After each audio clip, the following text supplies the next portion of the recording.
I start walking, but I'm still stunned.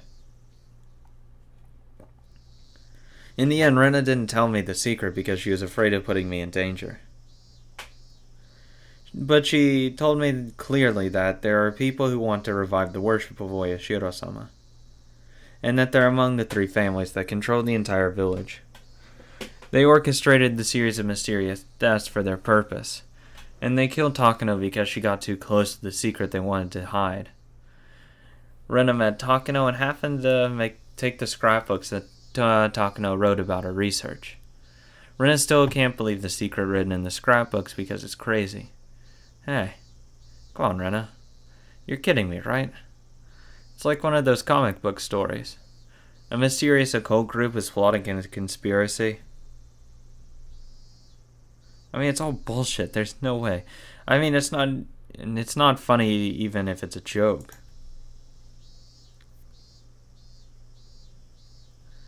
But Rena is right about one thing. Even if this is true, it's hard to believe. I understand why Rena wanted to wait to tell me the secret.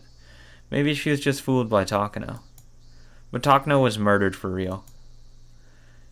Is it also for real that someone is following Rena, looking for the scrapbooks? Yeah, probably. I remember Rena said that a white station wagon was following her. You can see white station wagons anywhere. I bet there are many in this village. Rena might be just being sensitive to everything right now. Rena hasn't recovered from the shock since that day. That's probably why she got the idea into her head that the police or someone else is coming after her. I didn't cut in while she was talking. I think I did the right thing. If I had said that it was ridiculous or something to her face, Rena wouldn't have trusted me ever again. Then I gasped. A white station wagon is parked on the side of the street. Oh hey, good evening, people. I'm not sure if this is the same car that passed by earlier, because I didn't see the plate number. But the number of the people in the car and its atmosphere looks similar to the one of earlier. And there's one thing that looks suspicious about this car. There is no plate number. There's no reason to park here. Oh, that too. There's a small road in the woods. There's nothing around here. Oh, dude, get that plate number, you fucking retard. No traffic lights, no vending machines, and no public phones. I probably wouldn't notice it in ordinary circumstances, but I feel something is wrong. I'm gonna walk up to it. Once I notice the oddness, it's obviously suspicious. There are 4 men in work uniforms in the station wagon. Nope. Turn right back around. I'm not going that way. Nothing to see over there. The driver is smoking a cigarette, but the other men are just sitting there doing nothing. If they wanted to take a break or have a smoke, they could have chosen a better place than here. There's a possibility that they stopped here because they had to go to the bathroom really bad, but it doesn't seem that way either. I'm turning right the fuck around. Bye. They don't look comfortable or relaxed like they would if they were taking a break. They look like they're waiting for something that's supposed to happen. There's a tension in the car. Are they waiting for Rena? No, it can't be. I don't see anybody walking around here. The road is a back road. Nobody really uses this road, let alone by a car. But it can't be. I feel bad for Rena when I say this, but I think this is something that she got into her head because she was feeling victimized or something. She must be imagining things because she's still nervous from when her friends caught her in the act of killing Rena and that man. Hey, young man. I hear someone say that when I passed by the station wagon. You fucking dumbass. You deserve whatever happens. He can't mean me. He doesn't know me. So I think he was talking to one of the other people in the car. I pretend I didn't hear it, and I keep walking by, and then he says it again, with a horn this time. Hey, young man, excuse me. Are you on your way home from school? He has a strong accent similar to that of the older villagers. I guess he's one of the villagers, but I don't know him. I can tell he doesn't know me either, because he's not calling me by my name. Yeah, I am. You've been walking on this road all the way from the school, right? You turned the corner where the stationery store is, right? Yeah. So? I think they're lost. This village has many small turns, and you can easily get lost when you try to take a shortcut. So they must have been waiting for someone to ask for directions. But then he says something disturbing. Young man, didn't you see a girl on the way here? What? What? A girl with a white hat and white clothes, with a purple ribbon on it. Did you see her? Yeah, she was hiding in a bush. Have fun with her. Fuck her. I don't care. Bye. Thank you. You probably would actually say that. Yeah, she was hiding somewhere on the side of the road. I looked at her, thought she was batshit insane, and kept on walking. Oh, thank you, sir. Have a great day. Bye. They're definitely talking about Rena. No, I didn't. I wasn't ready for this. I should say I was scared. That's why my voice sounds shaky. Up until now, I was suspicious of Rena's story. I thought it was ridiculous. I actually laughed. That's why I wasn't ready at all. My heart is beating fast and I'm sweating all over. I immediately answered, no, I didn't, but it might have sounded like I was obviously lying. The driver stares into my eyes. He looks like he's trying to figure out if I'm lying or not, and my legs start shaking. Jesus Christ. Grow a fucking pair. I can't move a muscle, but it seems like it's the same with the men. They obviously look suspicious, and they asked a villager about a girl all of a sudden. Anybody would get suspicious. And I was right. The man breaks the ice and starts making excuses before I ask him why he wants to know about the girl. Well, no particular reason. We just passed by a girl earlier. But you're a boy, so we were just wondering. Oh, okay. Please forget it. Sorry for the trouble, young man. We're going to go. The man starts the engine and drives away. There's nothing left after they left. That's right, nothing. There's no reason why they had to park here. So they were waiting for Rena. Yeah, fuck that. Hell no.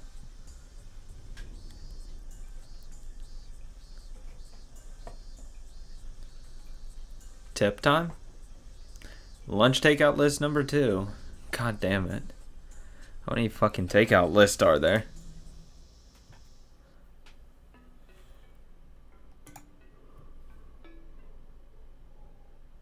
Furthermore, it's important that we closely watch her father. Since he was also suffering mental shock from the divorce, and has been trying hard to take care of the patient, there's a strong possibility that they may develop an induced delusional disorder. That would be interesting, actually, to see if her father does. At the first step in mental care, one should listen to the patient's story carefully without denying it. That's the most basic of basics. However, when the patient and the listener are related, it's easy for the listener to get deeply influenced. Additionally, delusional parasitosis is widely known to make people highly impressionable, and the influence sometimes can spread throughout a whole community. Therefore, even if several people claim to acquire a parasitic infection, it doesn't necessarily prove the existence of a parasite. Some of the phone calls to the healthcare centers and for the extermination of pests are nothing but a mass delusion. Since the subject matter of the delusion in this case is extremely rapid, the patients might harm or even kill each other in abnormal ways, believing this the treatment for the disease. They may also give up hope and commit suicide together in the worst case. Okay, I think I'm understanding what this is. What the takeout list is. It's like almost in a refutation of Takano's theory and what Rena was pushing. With all of that, it's like giving a logical reason of why it's wrong. I like it. This influential disorder, delusional disorder, otherwise known as shared psychotic disorder, shows a particularly strong possibility of influencing close companions.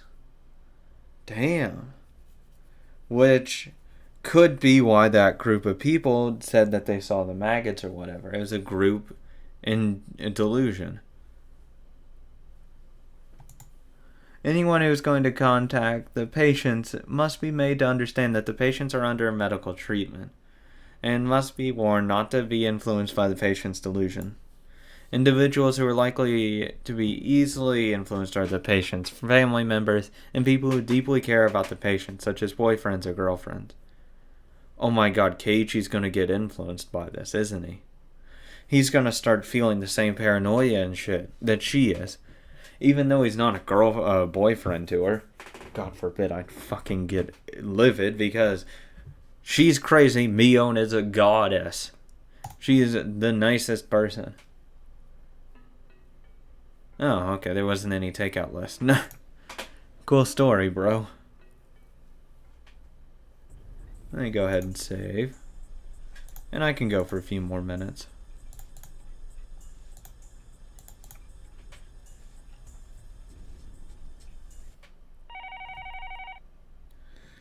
I apologize, Rena. I think I subconsciously doubted your story. I'm really sorry about that. It's okay, Keiichi. I'm glad we didn't get caught. Who are they? Are they the pawn to the fanatical believers who are trying to revive the worship of Oyashiro-sama? I think they don't realize that they are. But I'm sure the masterminds are using them as such. I think they're the ones who have been pulling many strings behind the scenes ever since the dam conflict. I heard that the Sonozaki family worked behind the scenes during the dam conflict. Yeah, it's a famous story. Oishi told me that. There was a kidnapping case during the dam conflict. The case hasn't been disclosed to the public.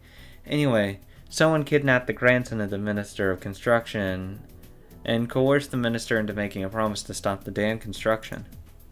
The grandson of the minister was kidnapped? I've never heard about that. The minister submitted to negotiations, so they made a deal behind the scenes. That's why the case didn't go public. Oishi knows about it because he was in charge of the case.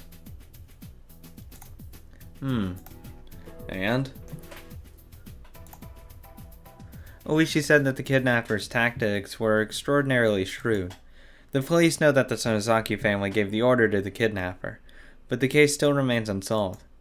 Oryu was the leader of the Sonozaki family at the time. She announced a plan to rebel against the dam project by force of arms. She formed a special attack corps using the Yakuza group that was under the control of the Sonozaki family. It seems that she was very serious about the plan to put the Ministry of Construction by brute force when she couldn't stop the dam construction. Everyone knows that the Sonozaki family tried to stop the dam project even if it meant violating the law. So I'm not surprised to hear that she had a horrifying plan like that. Actually, I wouldn't be surprised if it was Mion who came up with the idea. The plan sounds just like her. Of course. Fuck her. Throw her under the bus. Fuck her. You know what? Fuck her. All of the good stuff she's done for the group and the people. Nope. Thrown out the window. I'll trust crazy ass Rena.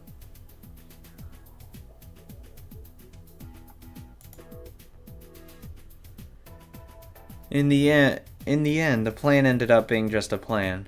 But the training for the Special Attack Corps was actually carried out. It seems like it was a very high-level training.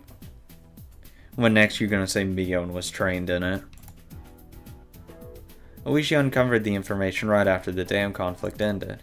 At the time, Oryu even said that if the village was going to be submerged underwater, all members of the Onogafuji Guardians would choose to stay in their houses and die underwater.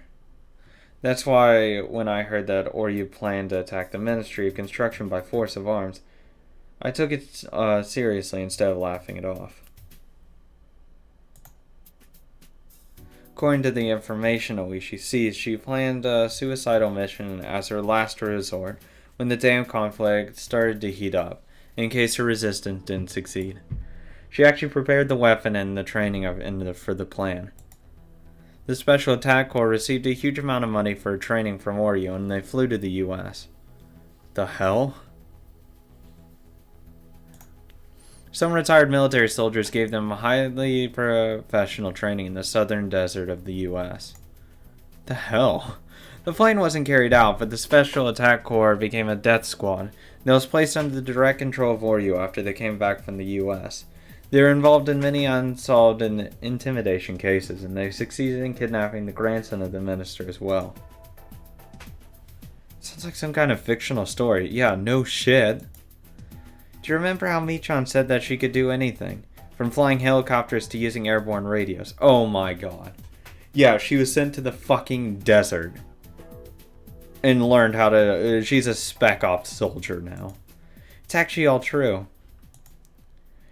It seems like Michan joined the training too. Oh my god, fuck off. Bullshit. Though, to be fair, that would actually be kind of... hey, she can fucking defend herself in a fight. I'll take it. Why the fuck not? No, but bullshit. She's a fucking child. They're not sending her in the fucking desert. So she's a real? Well, let's put that aside for now. Anyway, you have to at least believe that the Death Squad actually exists in Hinamizawa, and they're capable of kidnapping a grandson of a minister. I didn't take a close look at the four men in the station wagon today, but now that I think about it, they looked professional in a way. They were supposed to be just taking a break, but I could tell they were tense the whole time. So, are they really trying to kill you? I don't think so. If they really wanted to kill me, I'd be dead already. So what do they want? Are they all after? Talking to scrapbooks? Looks like they're very cautious. They won't resort to force until they're for sure that I'm the one who they're looking for. If they were violent people, they'd attack me while I was asleep. They haven't done that yet, so that means they're very cautious. I think they're not sure that I had the scrapbooks. They killed Mio and tried to dispose of her scrapbooks. But they found out that the most important ones were missing. They thought she gave them to someone because she knew her life was in danger. Now they think I'm the one who has them. But they're not sure, so they can't resort to violence.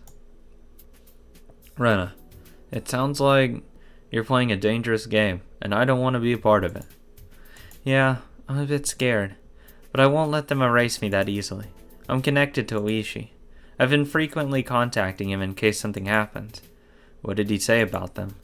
He said he'd keep an eye on the Sonozaki family so that he could catch them right away if they were working behind the scenes. Did you tell him about the scrapbooks? No, I didn't. You probably should. I think you should. He's a cop. I'm sure the police will help you. Keiichi, I can't even tell you the secret of this village because I'm not sure you would believe me.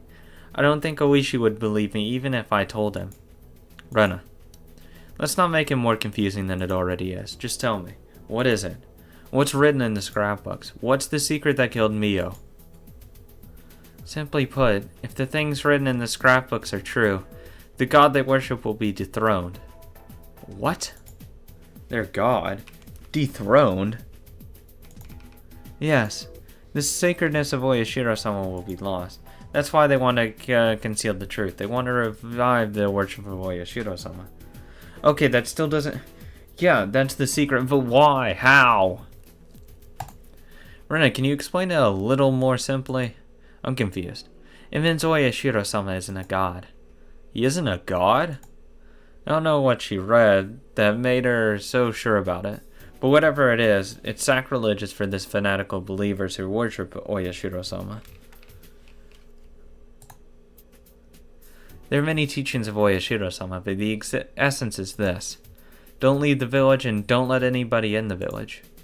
The other teachings were developed in order to keep those fundamental rules. Love your neighbor, wish for the safety of your family, or the god of marriage. Those were all added to the teachings later on. In other words, Oyashiro-sama existed solely to stop the villagers from going outside the village. Oyashiro-sama doesn't bless the villagers to protect them from disasters. The people believe that Oyashiro does all that for them, but the truth is that the people abused him like that generation after generation, nothing more.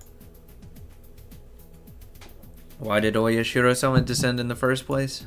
That's because the demons came out of the Onogafuji swamp and attacked people. In fact, that was a wrong interpretation. The demons didn't come out of the swamp and attack people. People became demons and attacked the others that when they were possessed by whatever came out of the swamp. What? Whatever came out of the swamp? What do you mean by that? She's going to talk about the parasite. I just don't see that. Whatever came out of the swamp possessed people, crawled into their blood, controlled the people, and turned them into demons. People couldn't fight against whatever it was that came out of the swamp. They became demons, attacked the other villagers, and turned them into demons as well. That's right. It was a weird infectious disease that broke out from the swamp. It made the infected people go out of control. The villagers watched the disaster and explained it like this. Evil demons came out from the bottom of the swamp, possessed the people, and turned them into demons as well. This is the truth of the story of the demons that came out of the Onukafuji swamp. It actually explains the legend. So was Oyashiro-sama a doctor who came from a foreign country? Yes. That's not exactly correct, but he was something like that. So he's just like a god-tier doctor who saved them? I don't know. This seems like a load of horseshit. I just don't believe it's going to be all neatly wrapped up in this convenient thing because it doesn't make sense. Why some people would snap without leaving while others do. It's weird. He came to Onukafuji and he treated the infectious disease, but he couldn't cure it. He could only provide supportive treatment. All the treatment could do was reduce the symptoms of the infection. That means the villagers could suppress the symptoms, but they couldn't kill the parasites that infested them. After a while, the village was divided into two groups. One group was made up of the people who were already infected, and the other consisted of people who weren't infected. Without the cure for the disease, the people who weren't infected looked down on the people who were just suppressing their violent symptoms. They even talked about drowning them in the swamp.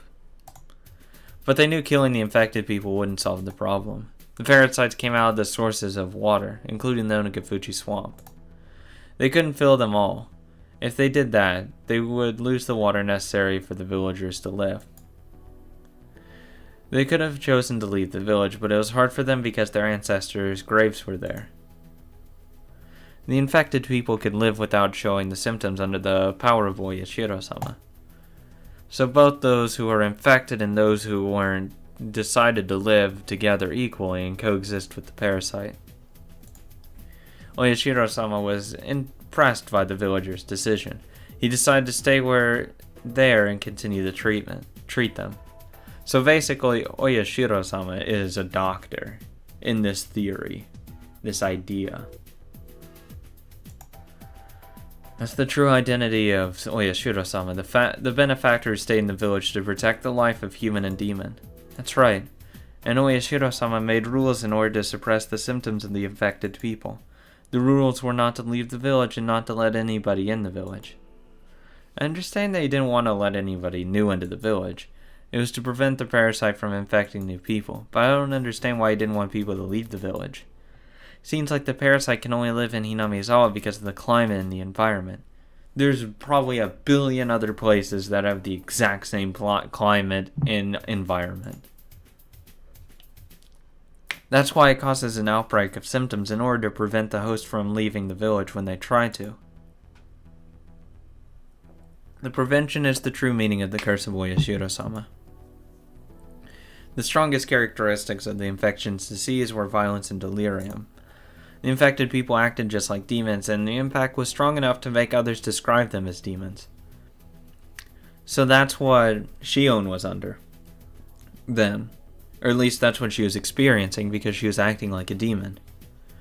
And that's how people would describe what she looked like, because she said, I had the face of a demon at that point.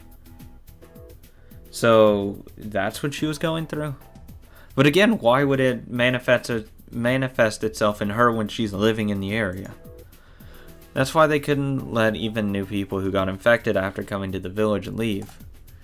If they had left the village, they might go crazy in a faraway land, turn into a vicious demon and cause a disaster. That's the reason why they didn't let infected people leave the village. When an infected person left the village, they brought him back by all means. That's the true meaning of demoning away. Wait a second, Rena. That means everybody in this village, including you and I, are infected.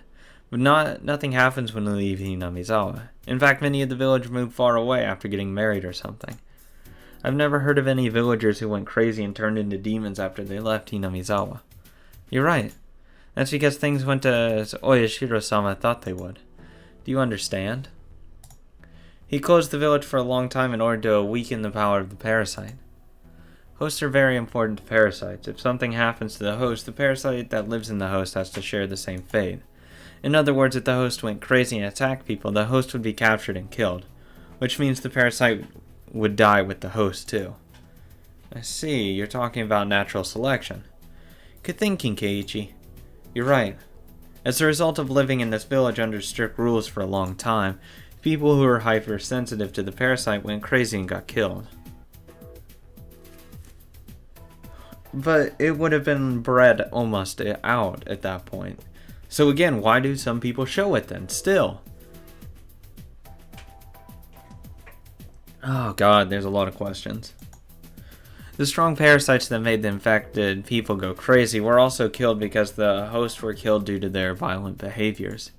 As a result, only the parasites that acted nice to people lived on. This is the truth behind the blend of demons and human blood. That's written in the legend of Oyashiro-sama. So, that means the parasite is almost harmless now. Yeah. According to Mio's scrapbook, there are actually many people who are infected by harmless parasites. It depends on the local food culture. For example, about 80% of the people who live in a country where meat is the main food are infected by parasites. But because the parasites coexist with humans without doing any harm to them, nobody notices them and treats them, or tries to get rid of them. I see. In old times, Watanagashi was called Harawata Nagashi. Harawata means guts. It's said that the people in old time used to eat the guts of infected people who went crazy. Sounds creepy, but it was something they had to do. Eating the infected people. Are you talking about a vaccine? You're smart, very smart, Keiichi. Yeah, Mio also interpreted it just like you did. In the legend, it says people cut open and ate the infected ones alive, but it actually wasn't anything creepy like that. They did it in a medical way. They created a vaccine from the infected people who died from extremely strong parasites, and they helped the uninfected villagers boost their immune system. Huh. Who was Oyashiro-sama? A medical way? He must have been far away from a medically advanced country. Was he German? Is the true identity of Oyashiro-sama a foreign doctor who survived shipwreck? I think that would be the most likely answer. He wasn't German, but he was a doctor of some sort. It's kind of interesting to reveal the secrets of old legends. I don't think that Rena Stories is too crazy to be true anymore. It sounds crazy, but I've never heard any theories that explain the legend of this village better than this one. See, that's the problem, though. I just can't get behind it. Something just seems off about it. I mean, they're closing up some of the questions I have, but there's still one question remains. Why do some go crazy to this day, even though most of them are weak and don't do anything? If not all of them. I'm infected by the parasites too, right? I feel itchy all over now. A human is like a universe. We have countless numbers of bacteria in our bodies. Some bacteria are essential to our daily lives. Oh, the one in yogurt for instance, right? I see. This is also what Mio wrote in her scrapbooks. You know termites, right? They eat wood, but they actually can't digest wood. They have these unique bacteria that decompose the fibers of wood. As a result, the termites can absorb the wood they eat. This is one example of coexisting with parasites. I didn't know that. When I hear the word parasites, I feel creepy almost instinctively. But now I know most of them aren't bad to us. Well, I wouldn't consider that a parasite. More like a symbiotic relationship at that point, not really a parasite. Because both gain from the relationship. Because usually with parasites, one gains, the other either doesn't do anything or loses. Usually. So the weird infectious disease that broke out from the Onagafuchi swamp has been exterminated by now. I shouldn't say exterminated. I should say it's harmless now. I thought it was a crazy story at first. But now I feel like I just saw the trick of a crazy feat of magic. It's kind of interesting. It is to us. But for the way Ishiro-sama worshippers, this must be a very annoying theory.